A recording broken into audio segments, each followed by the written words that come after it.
El Compendio del Catecismo, con el Padre Antonio López.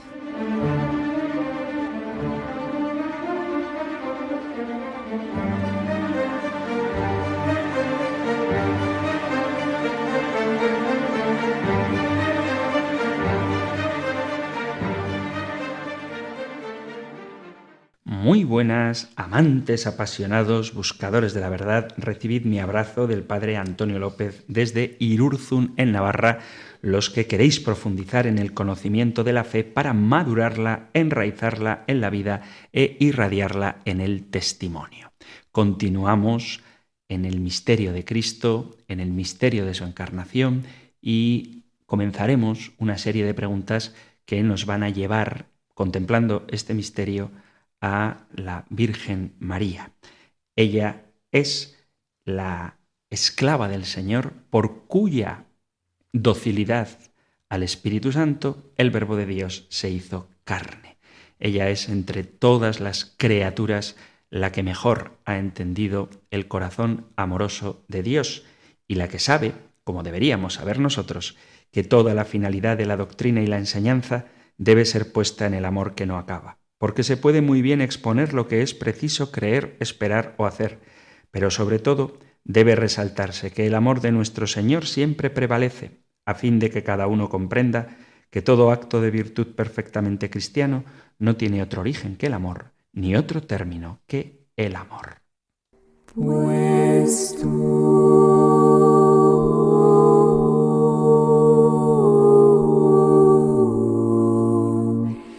eres santo,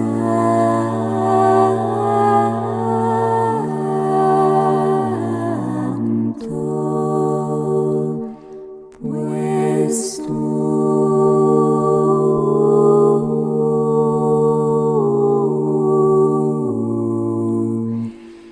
eres santo,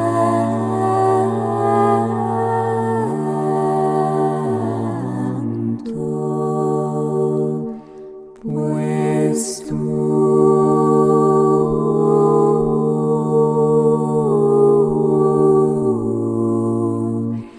eres santo.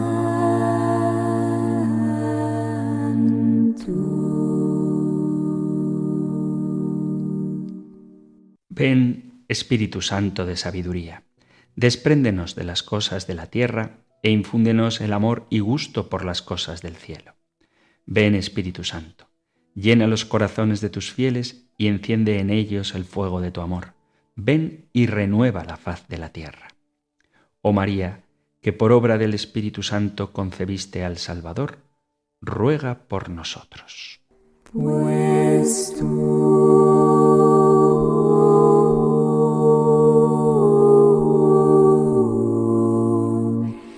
eres santo,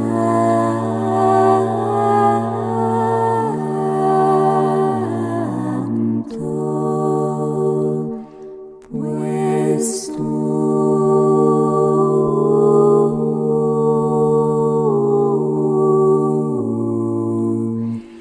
eres santo,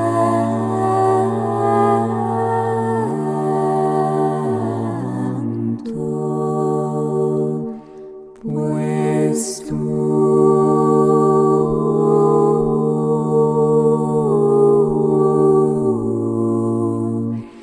eres santo.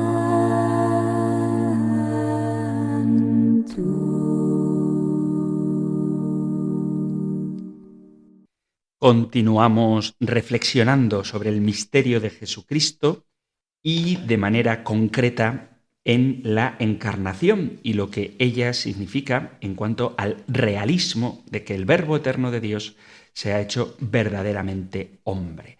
Nuestra reflexión nos va a llevar a meditar también en la preciosísima e importantísima figura de la Madre de Jesús, que también, como veremos, es Madre de Dios y Madre nuestra. Vamos hoy con la pregunta 94 del Compendio del Catecismo. ¿Qué significa la expresión concebido por obra y gracia del Espíritu Santo? Que Jesús fue concebido por obra y gracia del Espíritu Santo significa que la Virgen María, concibió al Hijo Eterno en su seno por obra del Espíritu Santo y sin la colaboración de varón. El Espíritu Santo vendrá sobre ti, le dijo el ángel en la Anunciación. El origen último de Jesucristo, cuyo realismo histórico confiesa el credo, tiene sus raíces en Dios. Es el Hijo Eterno de Dios el que se reviste de carne humana, entrando, según la Escritura, en el linaje de David. Jesús nació del Espíritu Santo y de María Virgen. Esta profesión de fe acentúa el nacimiento humano de Jesús, de quien antes se ha confesado que es el Hijo único de Dios. El credo es la forma original con que la Iglesia primitiva expresó su fe, y la profesión de fe en el nacimiento de Jesús de la Virgen María pertenece desde el principio a todos los credos, por lo tanto es parte integral de la fe de la Iglesia. El Verbo se hizo hombre por designio de Dios Padre, naciendo para la salvación de los creyentes y destrucción de los demonios. Tapaos pues los oídos cuando alguien os hable fuera de Jesucristo, descendiente del linaje de David e hijo de María, que nació verdaderamente y comió y bebió.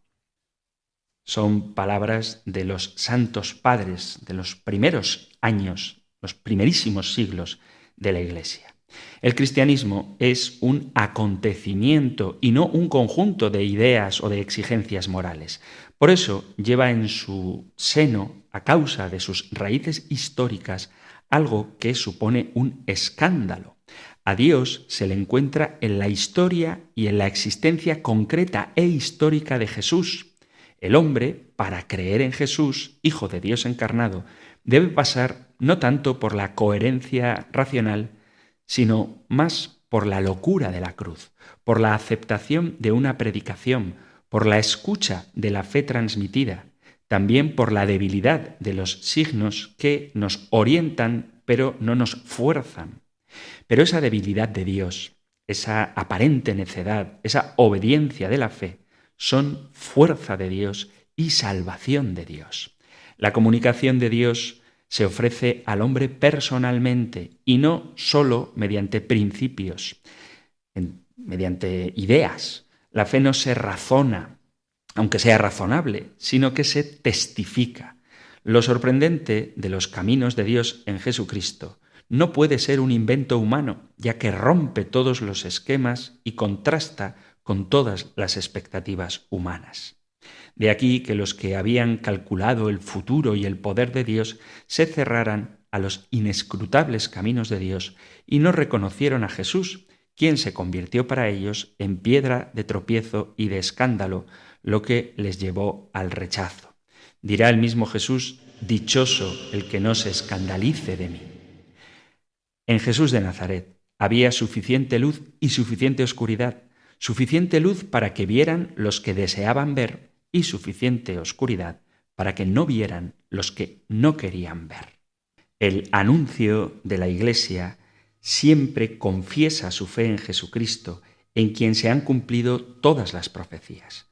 Con su nacimiento se inauguró la Edad Nueva, inicio de una vida nueva, de un hombre nuevo y de un mundo nuevo.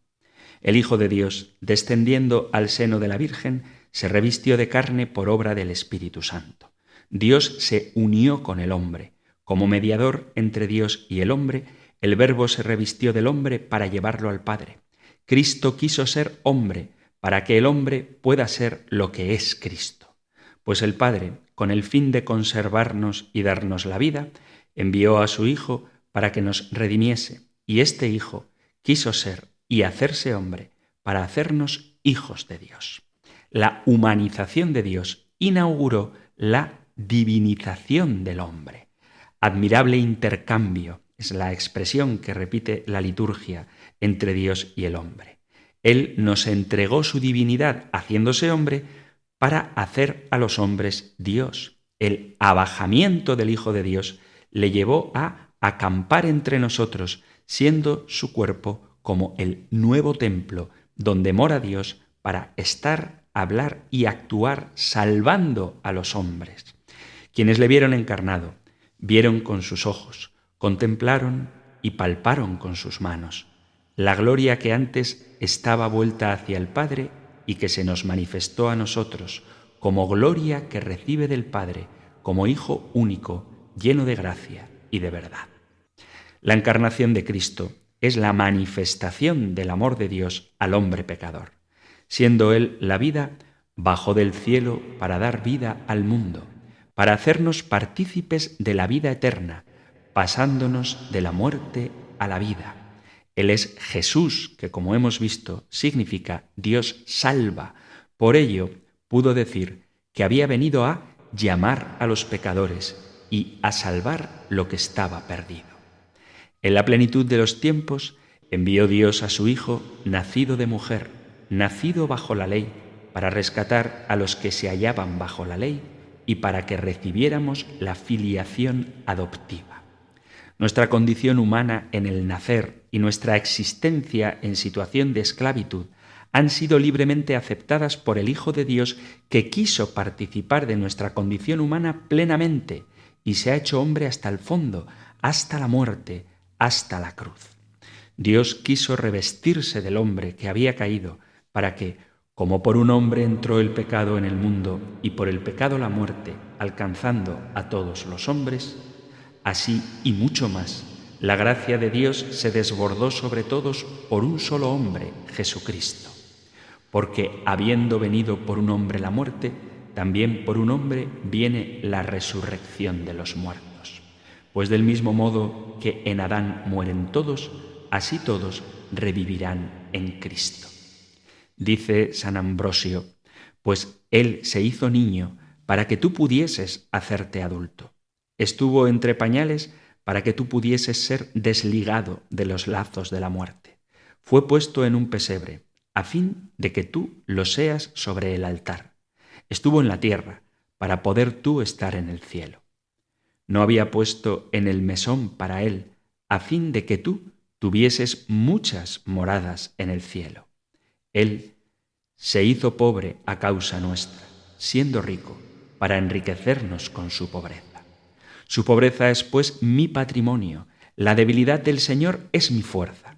Prefirió para sí la indigencia para poder ser pródigo con todos. Los llantos que acompañaron a los gemidos de su infancia me purifican. Mis culpas son lavadas con sus lágrimas. Soy, pues, Señor Jesús, más deudor tuyo por las injurias que has sufrido para redimirme que por las obras que has realizado para crearme. De nada serviría el nacer sin la gracia de la redención. La concepción virginal de Jesús excluye la colaboración de varón. Afirmamos en el credo que fue concebido por obra del Espíritu Santo. El Espíritu Santo, el Ruach Yahvé, sin embargo, no es el Padre de Jesús. Jesús es engendrado por el Padre antes de todos los siglos y se hace hombre siendo engendrado en María por la acción sobrenatural del Espíritu de Dios. Como el primer Adán, figura de aquel que había de venir, fue plasmado por Dios sin tener por padre a un hombre, así el segundo Adán, que recapitulaba en sí mismo al primer Adán, debía tener la semejanza en la misma generación. El encuentro entre Dios y el hombre, entre la trascendencia y la historia humana, es real y se cumple en el Espíritu. De aquí que sea ilusorio intentar sorprender a Dios creando, resucitando, introduciendo a su Hijo en el mundo. La acción de Dios no se descubre al margen de la experiencia de la fe. La Escritura, que surgió en la Iglesia como acopio de su experiencia creyente, celebrativa y misionera, solo se comprende a través de la vida y de la fe de la Iglesia. ¿Quién puede explicarlo? ¿Qué inteligencia puede comprender y qué labios expresar, no ya como en el principio era el Verbo, sino cómo se hizo carne, escogiendo a una virgen para hacerla su madre y haciéndola madre, conservarla virgen? ¿Cómo es hijo de Dios sin madre que lo concibe e hijo del hombre sin obra de hombre? ¿Cómo, viniendo a ella, confiere la fecundidad a una mujer y naciendo de ella no le quita su integridad. ¿Quién podrá decirlo? Pero ¿quién podrá callar?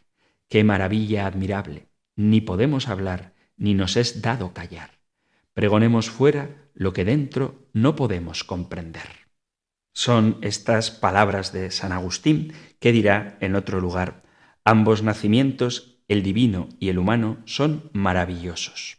Uno es de padre sin madre, otro de madre sin padre. Aquel fuera del tiempo, este en el tiempo. Uno externo, temporal el otro. El primero incorpóreo en el seno del Padre. El segundo le da un cuerpo sin violar la virginidad de su madre. Aquel sin sexo, este sin unión de sexos. Tened pues firme y fija esta idea. Si queréis continuar siendo católicos, que Dios Padre engendró a Dios Hijo sin tiempo y que lo hizo de la Virgen María en el tiempo. Aquel nacimiento trasciende los tiempos, este, en cambio, los ilumina. Sin embargo, una y otra natividad son maravillosas. Aquella es sin madre, esta sin padre. Cuando Dios engendró al Hijo, lo engendró de sí, no de una madre. Cuando la madre engendró al Hijo, lo engendró virgen, no de hombre. Del Padre nació sin principio, de la madre ha nacido hoy con un principio bien determinado. Nacido del Padre nos creó, nacido de la madre nos recreó. Nació del Padre para que existiéramos, nació de la madre para que no pereciéramos.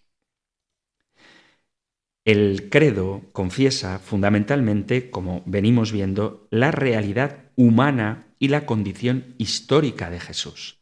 Jesús es el Hijo de Dios que hizo suyo desde dentro nuestro nacer y nuestro morir.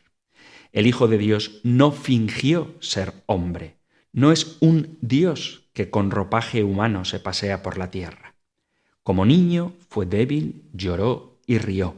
Dios se manifestó en un hombre que tuvo hambre y sed, se fatigó y durmió, en un hombre que se admiraba y enojaba, se entristecía y lloraba, padeció y murió, en todo igual a nosotros, menos en el pecado. Entre todos los grandes milagros, uno nos colma de admiración, sobrepujando toda la capacidad de nuestra mente. La fragilidad de nuestra mente no logra comprender cómo la potencia de Dios, la palabra y sabiduría de Dios Padre, en que fueron creadas todas las cosas, visibles e invisibles, se encuentra delimitada en el hombre que apareció en Judea, y cómo la sabiduría de Dios haya entrado en el vientre de mujer, naciendo como un niño y gimiendo como los niños. Y no logramos comprender cómo haya podido turbarse ante la muerte, haya sido conducido a la más ignominiosa de las muertes humanas, aunque luego resucitó al tercer día. En él vemos aspectos tan humanos que no difieren de la fragilidad común a todos los mortales y otros tan divinos que sólo corresponden a Dios. De aquí el embarazo y admiración de nuestra mente. Si le cree a Dios, le ve sujeto a la muerte.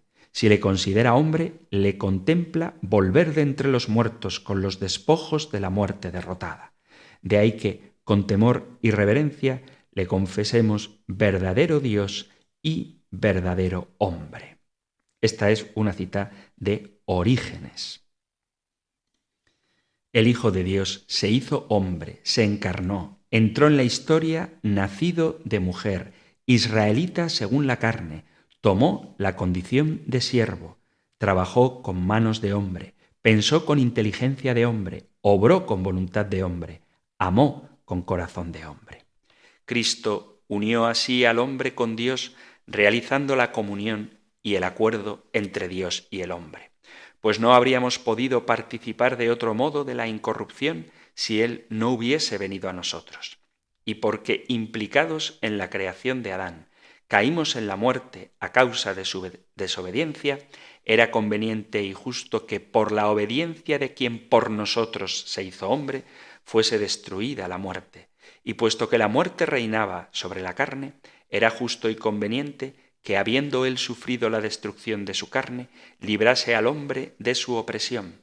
El Logos se hizo carne, por tanto, a fin de que, destruidos por medio de ésta los pecados, que por la carne habían señoreado, invadido y dominado, no existiese ya en nosotros.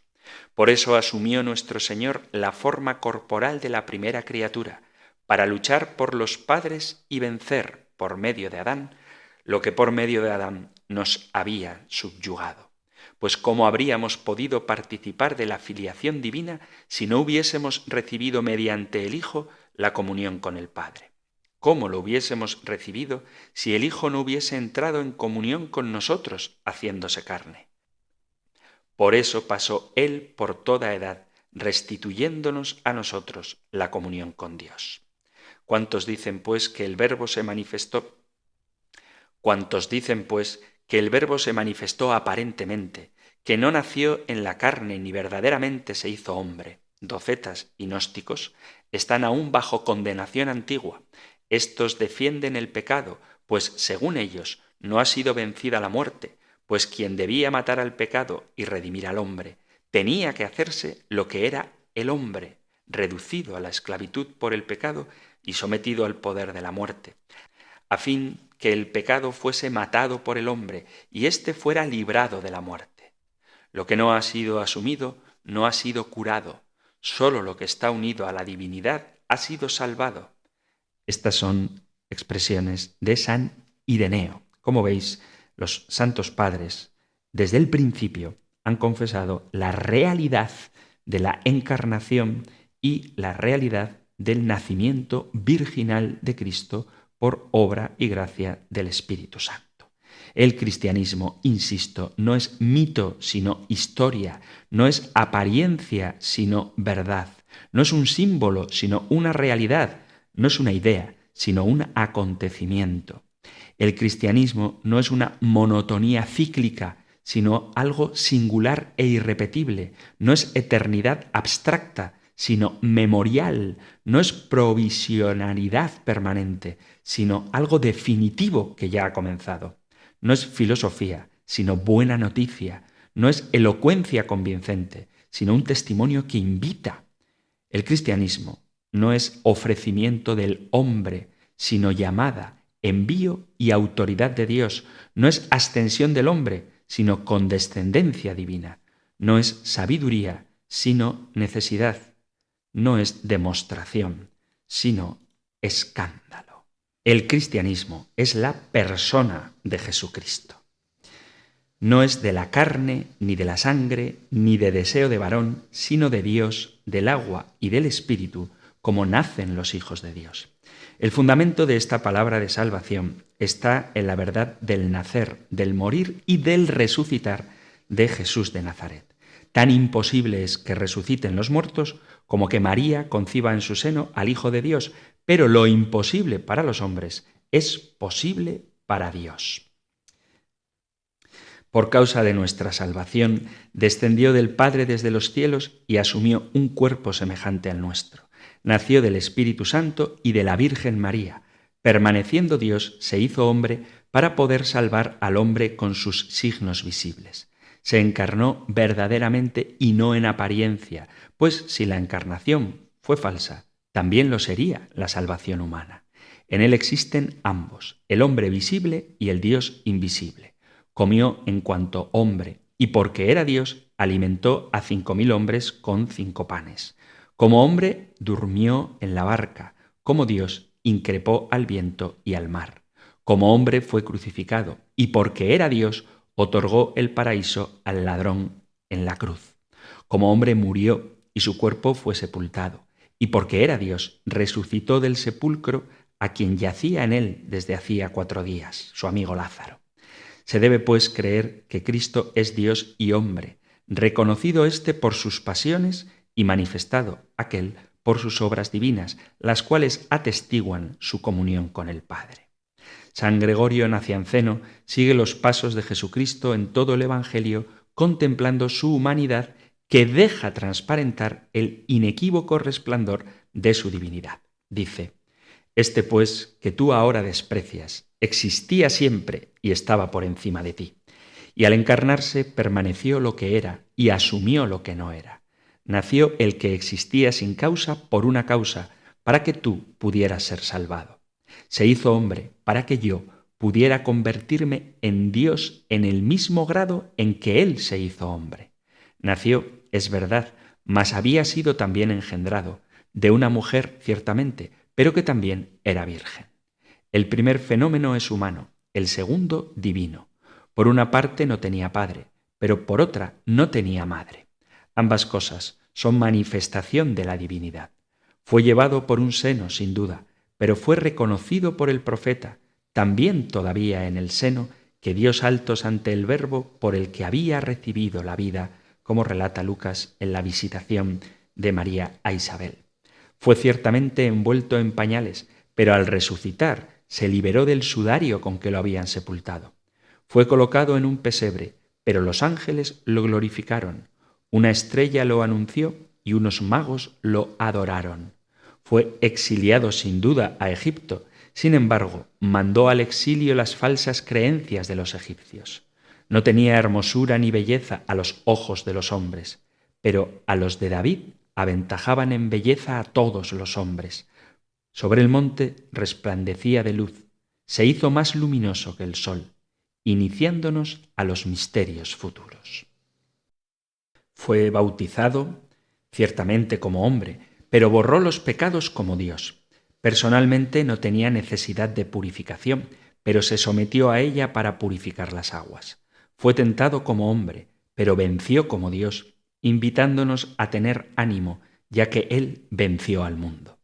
Tuvo hambre y no obstante nutrió a miles de personas, y Él es el pan vital y celestial. Tuvo sed, pero gritó: «Quien tenga sed, que venga a mí y beba». Y prometió que todos los que creyeran en Él se convertirían en fuentes que siempre manan. Se cansó, pero es el descanso de cuantos están cansados y fatigados. Le pesó el sueño, pero demostró ser ligero sobre el mar. Increpó a los vientos e hizo ligero a Pedro, que se sumergía. Paga el tributo, pero lo toma de un pez, y es rey de quienes lo exigen. Es llamado samaritano y endemoniado, pero salva a uno que bajaba a Jerusalén y había dado con ladrones, y le reconocen además los demonios. Los ahuyenta, ahoga en el mar legiones de espíritus y ve cómo se precipita igual que un rayo el príncipe de los demonios. Le arrojan piedras, pero no logran prenderle. Ora, pero escucha la oración de los demás.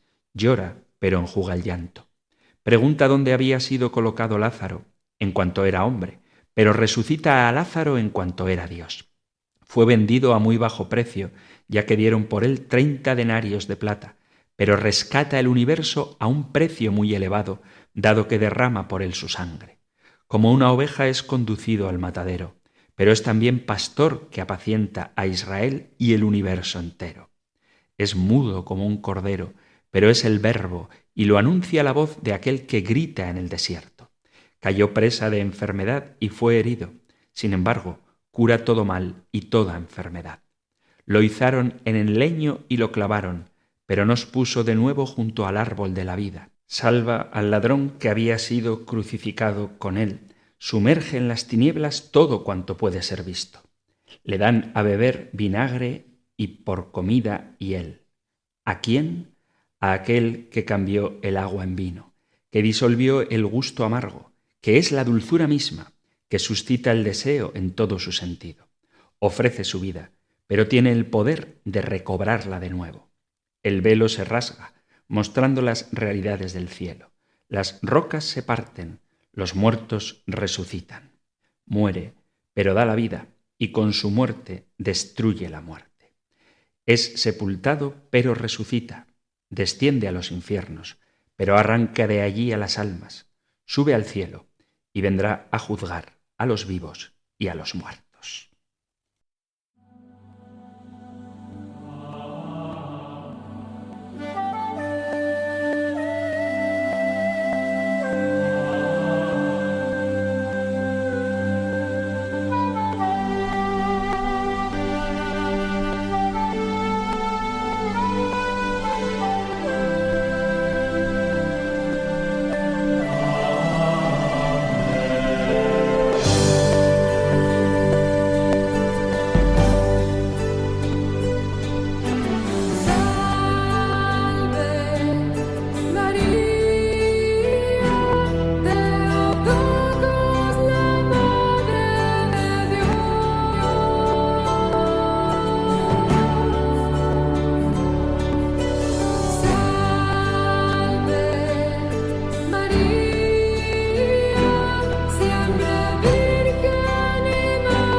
Estás sintonizando Radio María, en concreto el programa El Compendio del Catecismo, nuestro espacio diario para apasionados buscadores de la verdad que puedes escuchar aquí en la emisora de la Virgen de lunes a viernes de 4 a 5 de la tarde, una hora antes si nos sintonizas desde las Islas Canarias. Estamos tratando la pregunta 94, que significa la expresión concebido por obra y gracia del Espíritu Santo, y citando a los santos padres.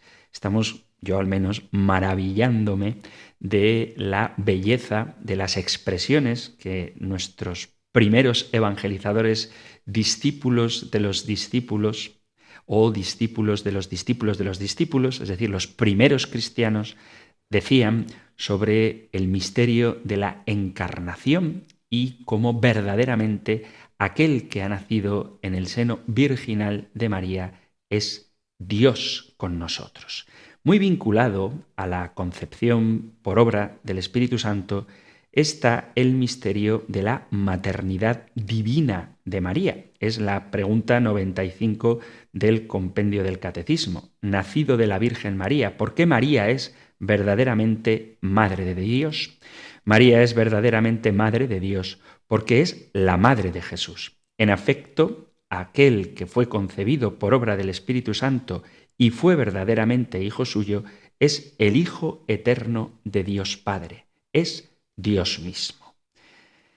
Hablaremos más en concreto de este misterio de la Theotokos, de la Madre de Dios, pero me gustaría ir adelantando qué misterio tan hermoso es este. María es verdadera Madre de Jesús. Son muchos los pasajes del Nuevo Testamento que así lo confiesan. El relato del nacimiento atestigua que lo que llevó en su seno durante 9 meses y a quien dio a luz en la hora del alumbramiento es ciertamente a Jesús. Pero no solamente es madre biológica del Señor, pues antes de recibir a Jesús en su seno, lo había aceptado y recibido en la fe. De ella no solamente hay que decir, dichoso el seno que te llevó y los pechos que te criaron, sino también, dichosos más bien los que escuchan la palabra de Dios y la guardan. Por eso Isabel exclamará ante María, dichosa tú que has creído. Mediante una obra que se oponía al diablo, dice San Agustín, recuperó Dios su imagen y semejanza conquistada por el diablo. Pues como la palabra mortífera penetró en la Virgen Eva, así la vivificante palabra de Dios debía penetrar en una virgen, a fin de que lo que perdió fuese salvado por medio del mismo sexo. Había creído Eva a la serpiente, creyó María a Gabriel, cancelando la fe de María, el pecado cometido por la incredulidad de Eva. La bienaventurada María, en efecto, concibió por su fe a quien por su fe dio a luz. Llena de fe, concibió a Cristo en su mente antes que en su seno, al responder, «He aquí la esclava del Señor, hágase en mí tu palabra».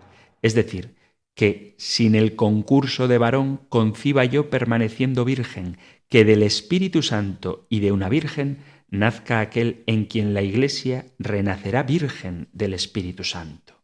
Que el santo que nacerá de una madre sin padre se llame Hijo de Dios. Creyó María y en ella se cumplió lo que creyó. Creámoslo también nosotros para que se cumpla en nosotros.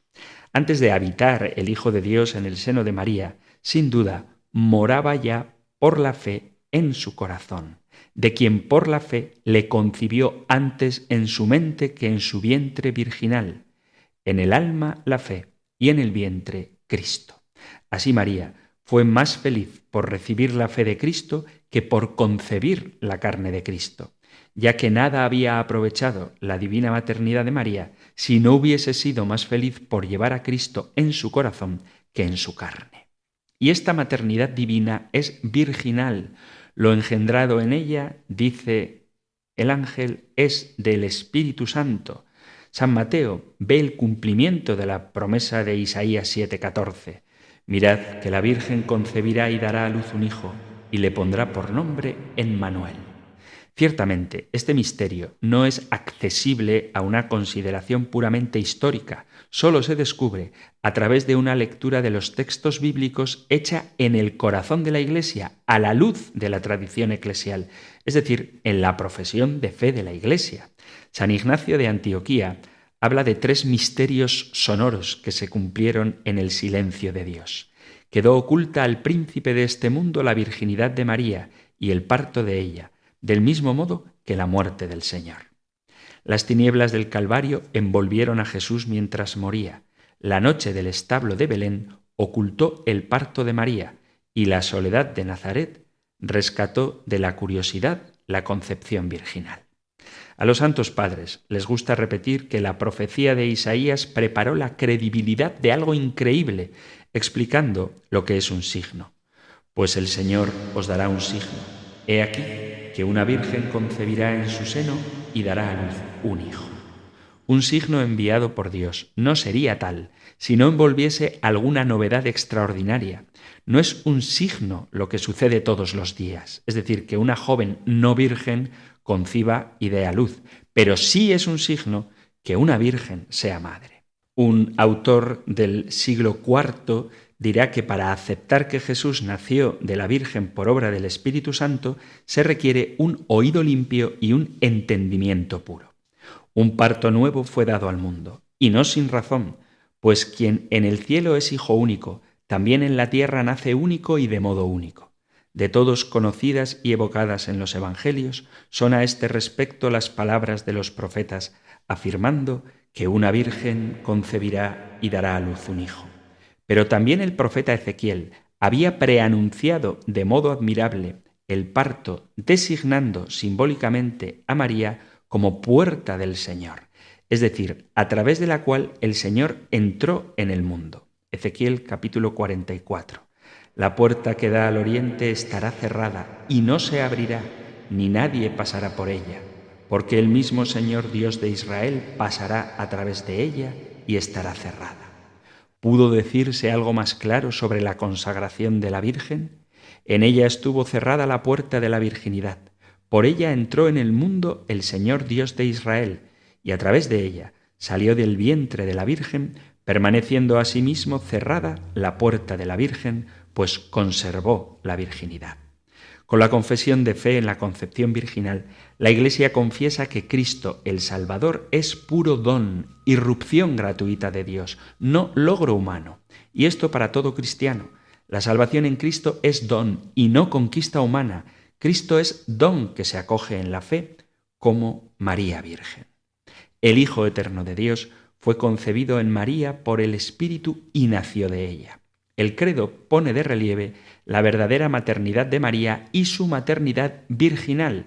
El Hijo de Dios es gestado en las entrañas de María y nace de ella. Es realmente su Hijo. No solamente pasó por María. María es, en latín, Dei Genitrix, en griego Theotokos, en español, Madre de Dios. Así lo confesó la Iglesia en el Concilio de Éfeso, afirmando de esta manera que Jesucristo es verdadero Dios y verdadero hombre en una sola persona. Tal confesión de fe no significa, por tanto, que Jesús es mitad Dios y mitad hombre, sino que para la fe Jesús es completamente hombre y completamente Dios. Su divinidad no implica disminución de la humanidad, ni la humanidad disminución de la divinidad. Contra Arrio y Apolinar, ya lo hemos visto, la fe de la Iglesia confesó siempre la plena e indivisa humanidad y divinidad de Jesucristo. El nacimiento de Jesús no significa que haya nacido un nuevo Dios Hijo, sino que el Dios Hijo eterno se hace hombre. La Escritura no dice que el Logos se asoció a la persona del hombre, sino que se hizo carne. Esto significa que comunicó con nosotros en la carne y en la sangre. Hizo pues suyo nuestro cuerpo y nació como hombre de mujer, sin dejar por ello de ser Dios y el haber nacido de Dios Padre. En la asunción de la carne permaneció siendo lo que era.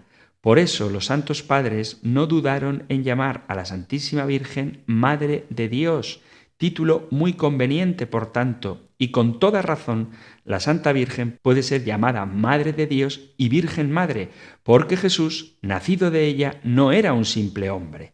Si la Virgen es Madre de Cristo, también es ciertamente Madre de Dios, y si no es Madre de Dios, tampoco es Madre de Cristo, ya que no entendemos a Cristo como mero hombre unido a Dios. Es pues Madre de Dios quien engendró a Jesucristo el Señor. Todo acontecimiento de Jesucristo se explica mediante la acción del Espíritu Santo. Una lectura correcta y profunda de Jesucristo, de su vida, en cada una de sus etapas, es un camino privilegiado para alcanzar nosotros el conocimiento pleno del Espíritu Santo. La verdad sobre la tercera persona de la Santísima Trinidad es Jesús, aquel consagrado con el Espíritu, como lo llaman los Hechos de los Apóstoles. Es una verdad especialmente clara en algunos momentos de la vida de Jesús. El primero de estos momentos es la misma encarnación, es decir, la venida al mundo del Verbo de Dios, que en la concepción asumió la naturaleza humana y nació de María por obra del Espíritu Santo. Es el misterio encerrado en el hecho del que nos hablan los textos evangélicos, al que acudimos para conocer esta verdad. No podríamos conocerla solamente por nuestra reflexión. San Mateo nos da una explicación formal de la concepción y el nacimiento de Jesús. Dice: la generación de Jesucristo fue de esta manera. Su madre María estaba desposada con José y antes de empezar a vivir juntos se encontró encinta por obra del Espíritu Santo. San Mateo añade que a San José se le informó de este hecho por medio de un ángel. El ángel del Señor se le apareció en sueños y le dijo: José, hijo de David, no temas tomar contigo a María tu mujer, porque lo engendrado en ella es del Espíritu Santo. La intención del Evangelio, por lo tanto, es mostrar de modo inequívoco el origen divino de este hecho, que atribuye a la acción del Espíritu Santo. Esta es la explicación que las comunidades cristianas vivieron desde el principio, verdad que después quedó reflejada en las definiciones de los concilios, en los credos y en la tradición de los santos padres. San Lucas nos ofrece una precisión sobre el momento y el modo en que la maternidad virginal de María tuvo origen por obra del Espíritu Santo. Dice: el Espíritu Santo vendrá sobre ti y el poder del Altísimo te cubrirá con su sombra.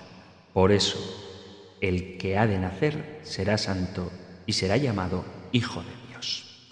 Es un relato sencillo, vivo y conciso, donde se refieren las circunstancias concretas de la encarnación del Verbo, y San Juan, en su prólogo, después nos ofrecerá una profundización teológica que nos hace descubrir qué lejos está nuestra fe del ámbito mitológico al que a veces queda reducido el concepto de un Dios que se ha hecho hombre en ciertas interpretaciones de otras religiones. Los textos evangélicos, en su esencia, rebosan verdad histórica por una dependencia directa de testimonios oculares, sobre todo de María, como fuente principal de la narración. Pero al mismo tiempo deja transparentar la convicción de los evangelistas y de las primeras comunidades cristianas sobre la presencia de un misterio, es decir, de una verdad revelada en aquel acontecimiento ocurrido por obra del Espíritu Santo. El misterio de una intervención divina en la encarnación como evento real, literal, verdadero, aunque no sea verificable por la experiencia humana más que en el signo de la humanidad de la carne, un signo ofrecido a los hombres humildes que están disponibles a la atracción de Dios. Los evangelistas y la tradición cristiana nos presentan la encarnación como evento histórico, no como un mito o como una narración simbólica. Es un acontecimiento real que en la plenitud de los tiempos Dios obró de manera concreta en una mujer concreta. La encarnación del Verbo y la intervención del Espíritu Santo son hechos históricos, contemporáneos a ellos, pero sin dejar de ser por ello objeto de fe, un auténtico misterio, una verdad revelada. Fijaos en la originalidad de este acontecimiento, incluso en relación con las escrituras del Antiguo Testamento, las cuales hablaban solo de la venida del Espíritu Santo sobre el futuro Mesías. Saldrá un vástago del tronco de Jesé y un retoño de sus raíces brotará. Reposará sobre él el Espíritu de Yahvé, dice el inicio del profeta Isaías, o el capítulo 61 de Isaías. El Espíritu del Señor está sobre mí, por cuanto me ha ungido. San Lucas, sin embargo, habla de la venida del Espíritu Santo sobre María, cuando se convierte en la madre del Mesías. De esta novedad forma parte también el hecho de que la venida del Espíritu Santo esta vez atañe a una mujer cuya especial participación en la obra de la salvación se pone de relieve. Resalta así el papel de la mujer en la encarnación y el vínculo entre la mujer y el Espíritu Santo en la venida de Cristo. Es una luz sobre el misterio de la mujer que debería ilustrarnos a la hora de referirnos a María y también, ya que es una cuestión muy sensible en nuestros días, del reflejo y la condición de la misión de todas las mujeres. Otra novedad que aporta el Evangelio es la confrontación con las narraciones de los nacimientos milagrosos de los que habla el Antiguo Testamento. Esos nacimientos se producían por el camino habitual de la procreación humana, aunque de modo insólito, y en su anuncio no se hablaba del Espíritu Santo. En cambio, en la Anunciación de María, por primera vez se dice que la concepción y el nacimiento del Hijo de Dios como Hijo suyo se realizará por obra del Espíritu Santo. Se trata de concepción y nacimientos virginales, como indica el texto de San Lucas cuando recoge la pregunta de María al ángel: ¿cómo será eso? Pues no conozco varón. Con estas palabras, María afirma su virginidad, y no solo como un hecho, sino también, implícitamente, como un propósito. Se comprende mejor esta intención de un don total de sí a Dios en la virginidad si se ve en ella una acción del Espíritu Santo en María. Y esto se puede percibir por el saludo mismo que el ángel le dirige: alégrate, llena de gracia, el Señor está contigo. También el Evangelio de San Lucas dirá del anciano Simeón que este hombre era justo y piadoso y esperaba la consolación de Israel, y estaba con él el Espíritu Santo. Pero las palabras dirigidas a María dicen mucho más. Afirma que ella estaba transformada por la gracia. Esta singular abundancia de gracia que le identifica como llena de gracia no es sino el fruto de una primera acción del Espíritu Santo como preparación al misterio de la encarnación. El Espíritu Santo hace que María esté perfectamente preparada para ser madre del Hijo de Dios y que, en consideración de esta divina maternidad, ella sea y permanezca siempre virgen. Este es otro de los misterios de la encarnación. Misterio del que hablaremos en la siguiente pregunta del compendio del Catecismo, donde, como digo, nos adentraremos en la profundidad de la Mariología, aunque más adelante también volveremos a este tema, que es fundamental no solamente para la devoción, sino también para la teología. La devoción mariana no es simplemente un ornamento en la vida espiritual de los cristianos, sino que la figura de nuestra Madre del Cielo forma parte fundamental del plan de salvación de Dios. Pero, como digo, lo dejaremos para otro programa porque se ha terminado el tiempo hoy. Así que, antes de terminar, quiero recordaros que podéis interactuar con el programa, podéis enviar vuestros mensajes, comentarios, sugerencias, discrepancias, testimonios, cualquier cosa que queráis compartir al correo electrónico compendio@radiomaria.es, compendio@radiomaria.es, o si preferís dejar un mensaje escrito o de audio en el número de teléfono para WhatsApp 668 594 383, 668 594 383. Terminamos con la bendición del Señor. El Señor te bendiga y te guarde. El Señor ilumine su rostro sobre ti y te conceda su favor. El Señor te muestre su rostro y te conceda la paz. Pidiendo a Dios Padre la plenitud del Espíritu Santo y de la mano de María, Madre del Hijo, os emplazo hasta un nuevo programa del Compendio del Catecismo. Muchísimas gracias, un fuerte abrazo y que Dios os bendiga.